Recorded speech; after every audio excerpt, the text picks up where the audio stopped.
بسم اللہ الرحمن الرحیم۔ السلام علیکم۔ امید کرتے ہیں آپ خیریت سے ہوں گے۔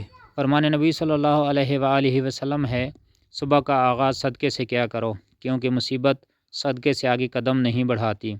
صدقے کے 10 فوائد ہیں، جن میں سب سے پہلے آفات اور مصیبتوں کے لیے ڈھال بن جانا۔ نمبر 2، عزت اور ناموس کی حفاظت کرنا۔ نمبر 3، ہر قسم کی بیماریوں کا شافی علاج ہے۔ نمبر 4، مال میں زیادتی اور برکت کا باعث بنتا ہے۔ نمبر 5، فرشتوں کا مال میں کثرت کے لیے دعا گو ہو جانا۔ نمبر 6، دل کی سختی کو ختم کرنے کا ذریعہ ہے۔ نمبر 7، اللہ ذوالجلال کا غصہ ٹھنڈا کرنے کا سبب بنتا ہے۔ نمبر 8، بری موت سے حفاظت کرتا ہے۔ اور 9 نمبر، عذاب قبر اور جہنم سے حفاظت کرتا ہے۔ اور نمبر 10، قیامت کی آگ برساتی گرمی میں ٹھنڈا سایہ بن جاتا ہے۔ Subscribe to my channel and also press this bell icon so you can get latest video notifications.